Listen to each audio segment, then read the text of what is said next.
manajemennya. Tadi di manajemen resiko sudah ada turunan Permenpan RB 5 2020. Nah, sebetulnya untuk apa? Ya, untuk mengawal apa yang kita sebut dengan istilah kalau di sini disebutnya sebagai proses untuk kegiatan di manajemen risiko itu nanti akan ada proses-prosesnya, ada pengukurannya, kemudian ada struktur dan budayanya. Nah, tentu manajemen risiko itu nanti tujuannya untuk menjaga keberlangsungan pelaksanaan SPBE dengan meminimalkan dampak risiko, begitu ya. Nah, sehingga nanti apa saja nih prosesnya, nanti kita bisa lihat Bapak dan Ibu.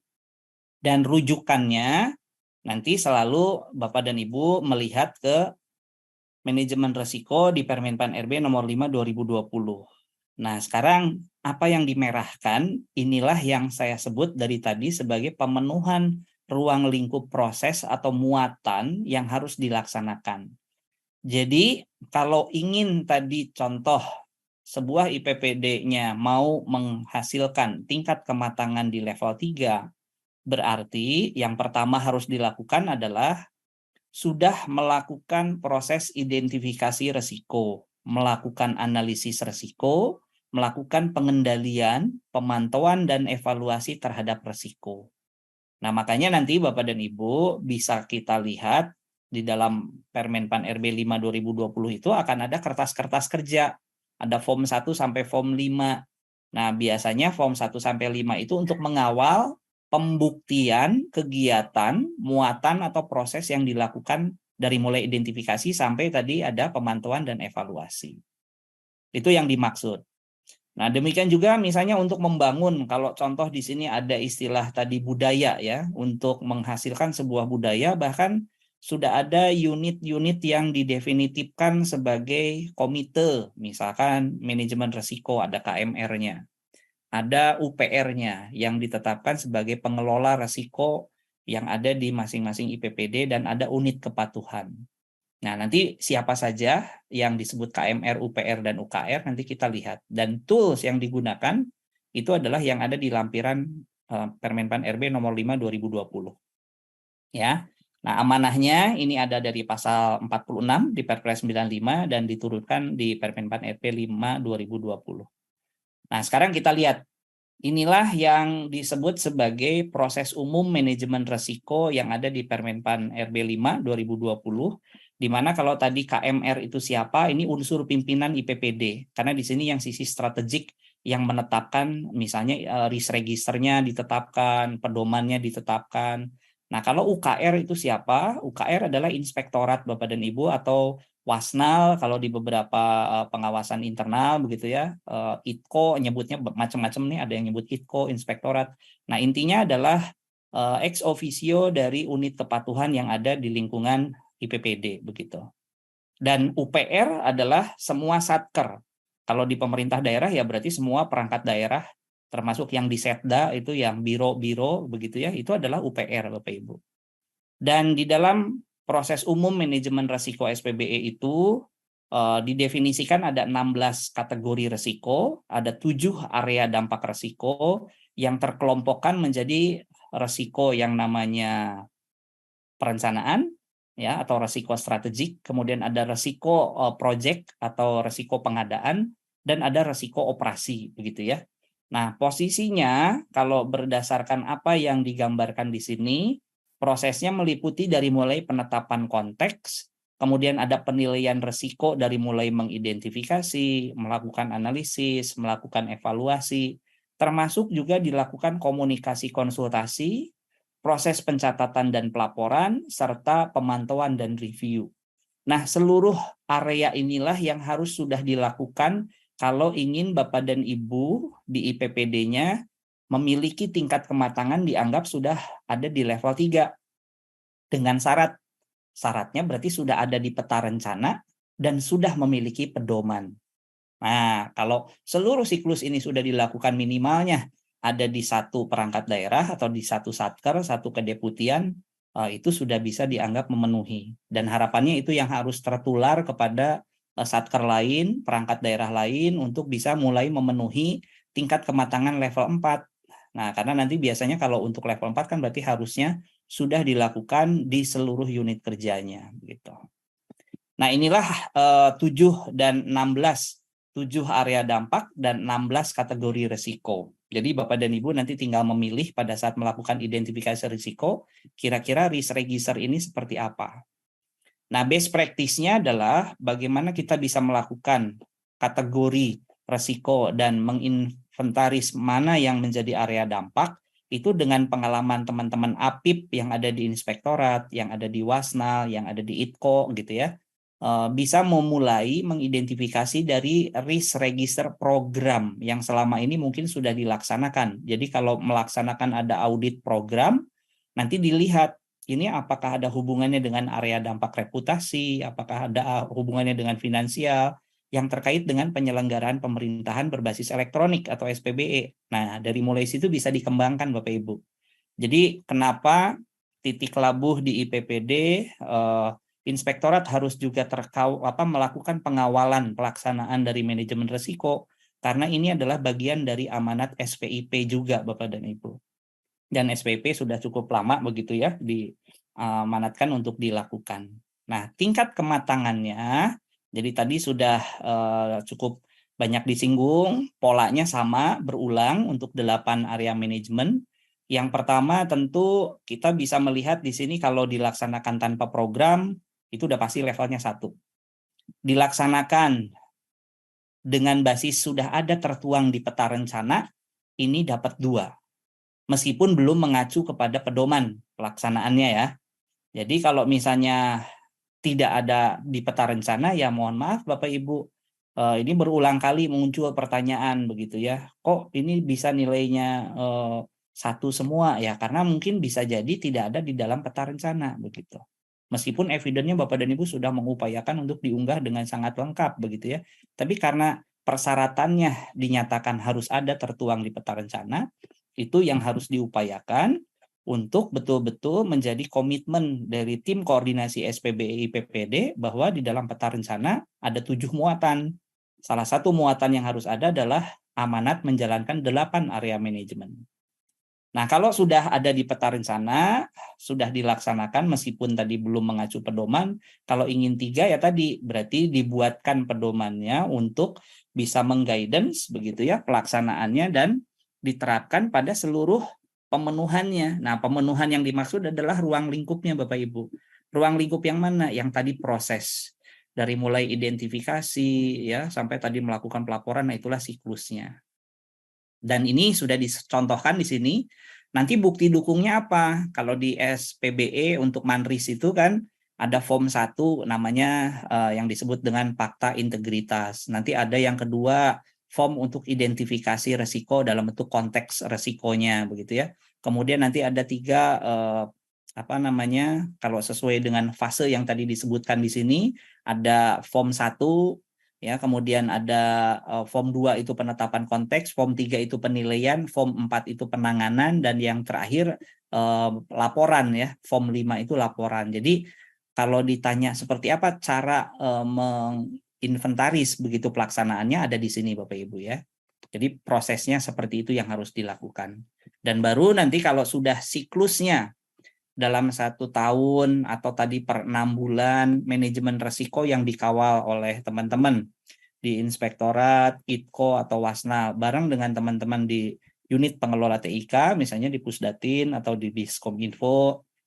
Nah, tentu ini yang harus dilakukan kegiatan review dan secara berkala sebaiknya dilakukan. Jadi tadi satuannya boleh dilakukan per 3 bulan, per 6 bulan atau per tahun sekurang-kurangnya.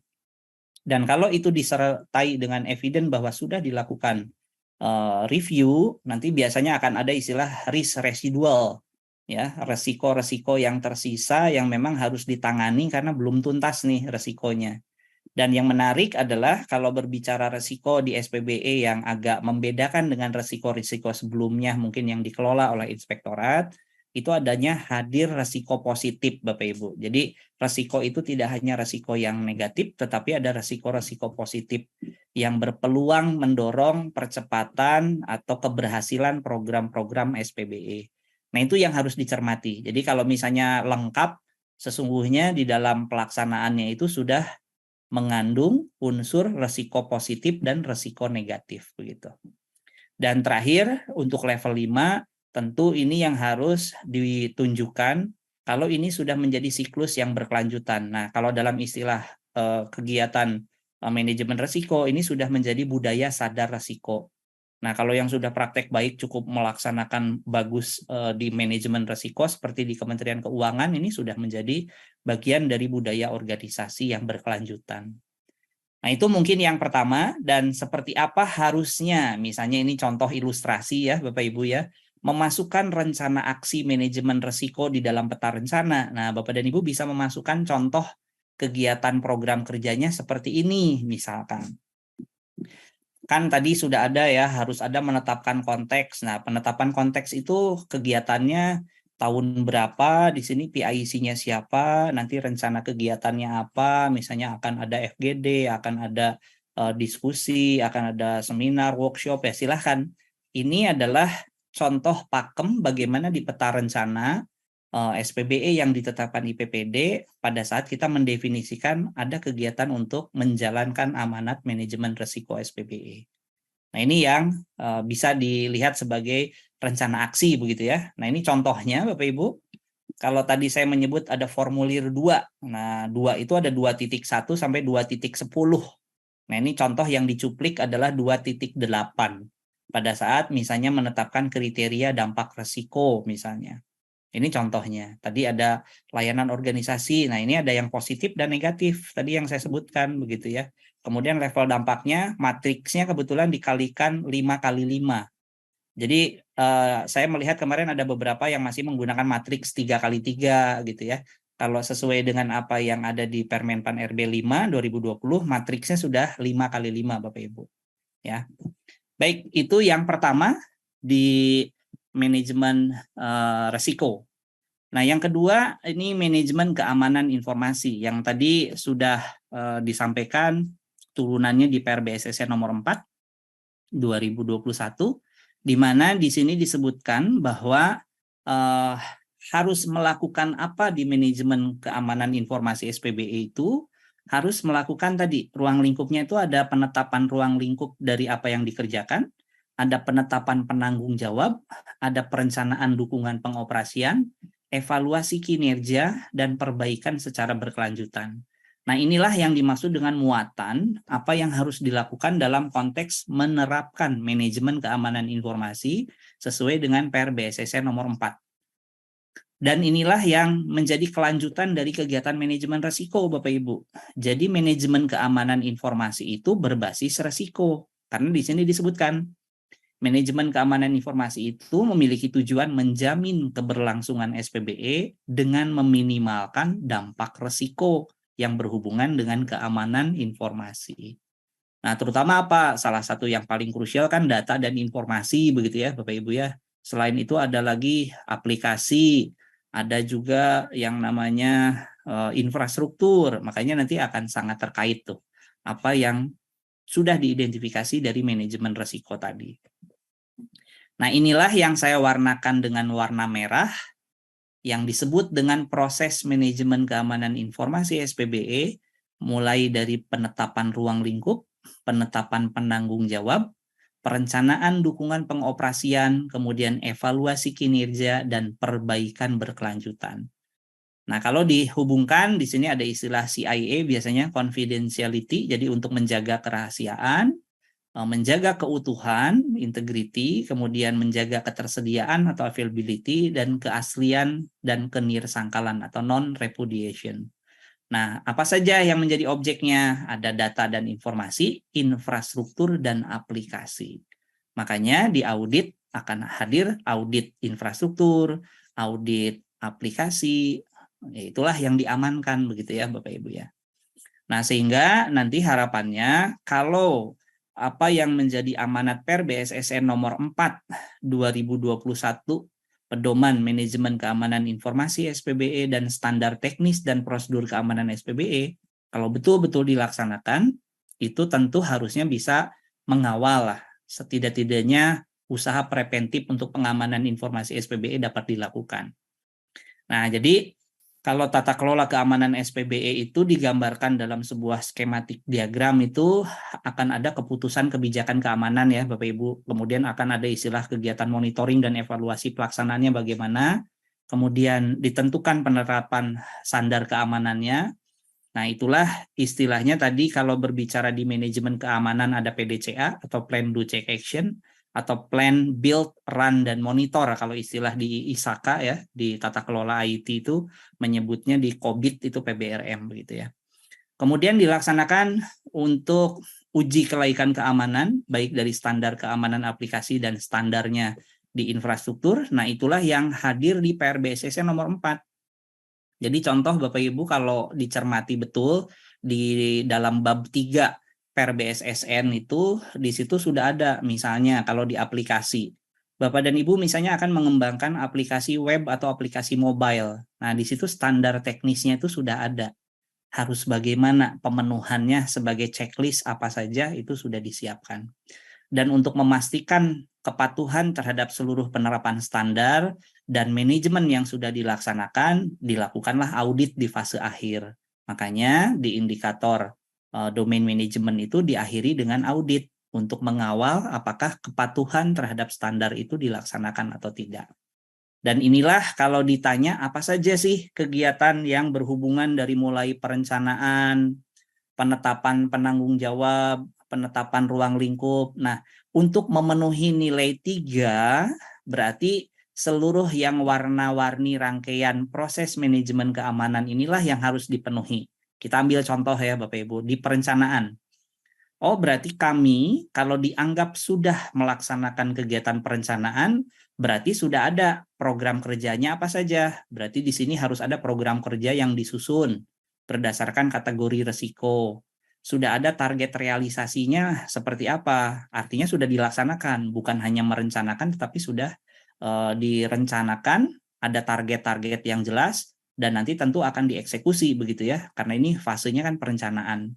Berarti akan kapan, siapa, butuh sumber daya apa dan targetnya bagaimana. Kemudian kalau berbicara programnya apa saja, nah ini Bapak Ibu, jadi kalau menjadi checklist Bapak dan Ibu untuk pembuktian kegiatan perencanaan itu, ada nggak kegiatan edukasi kesadaran untuk keamanan? Ada nggak penilaian kerentanan dengan ITSA misalnya atau Pentest begitu ya? Nah ini direncanakan dulu, jadi tidak tiba-tiba, tapi ada perencanaannya. Ada nggak peningkatan keamanan, misalnya bug fixing, ya kalau di aplikasi, atau peningkatan keamanan itu misalnya secara fisik, pemasangan CCTV, ya, atau pemasangan door lock dan sebagainya itu kalau secara pengamanan fisik. Menghadirkan APAR begitu ya di tempat-tempat yang kemungkinan bisa terjadi yang namanya apa kebakaran dan seterusnya. Kemudian penanganan insiden keamanan dan audit. Nah, ini di fase perencanaan Bapak dan Ibu. Kalau kita lihat cermati begitu ya.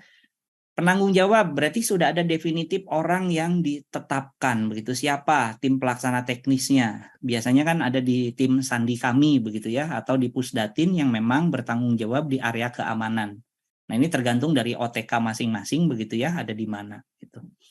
Kemudian ruang lingkupnya apa saja? Nah, inilah yang menjadi objek yang harus diamankan Bapak dan Ibu. Jadi proses penetapan ruang lingkup itu kita harus bisa memberikan bukti dukung bahwa kita sudah ada upaya untuk mengamankan data, ada upaya untuk mengamankan di ruang lingkup aplikasi, ada di aset, dan ada di kebijakan. Nah, ini poinnya. Jadi kalau ditanya apa sih yang harus diamankan, ya 4 hal ini, begitu ya. Kemudian kalau operational, ya dukungan operasi, berarti ada nggak orang-orang yang memang setiap waktu itu sebagai sandiman, misalnya kalau di Dinas Kominfo kan ada bidang statistik ya, melakukan penyandian begitu. Kemudian ada kalau sudah lebih jauh nih, sudah ada yang tim respon cepat, ada CSERT.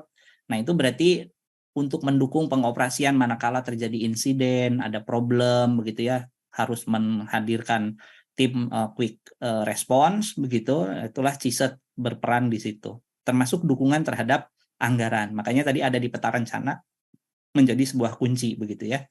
Kemudian ada evaluasi kinerja. Nah, evaluasi kinerja ini sebagai bentuk dari upaya melakukan continuous improvement. Jadi karena manajemen itu ada proses monitoring dan evaluasi, otomatis evaluasi kinerja menjadi sesuatu yang mutlak untuk dilaksanakan.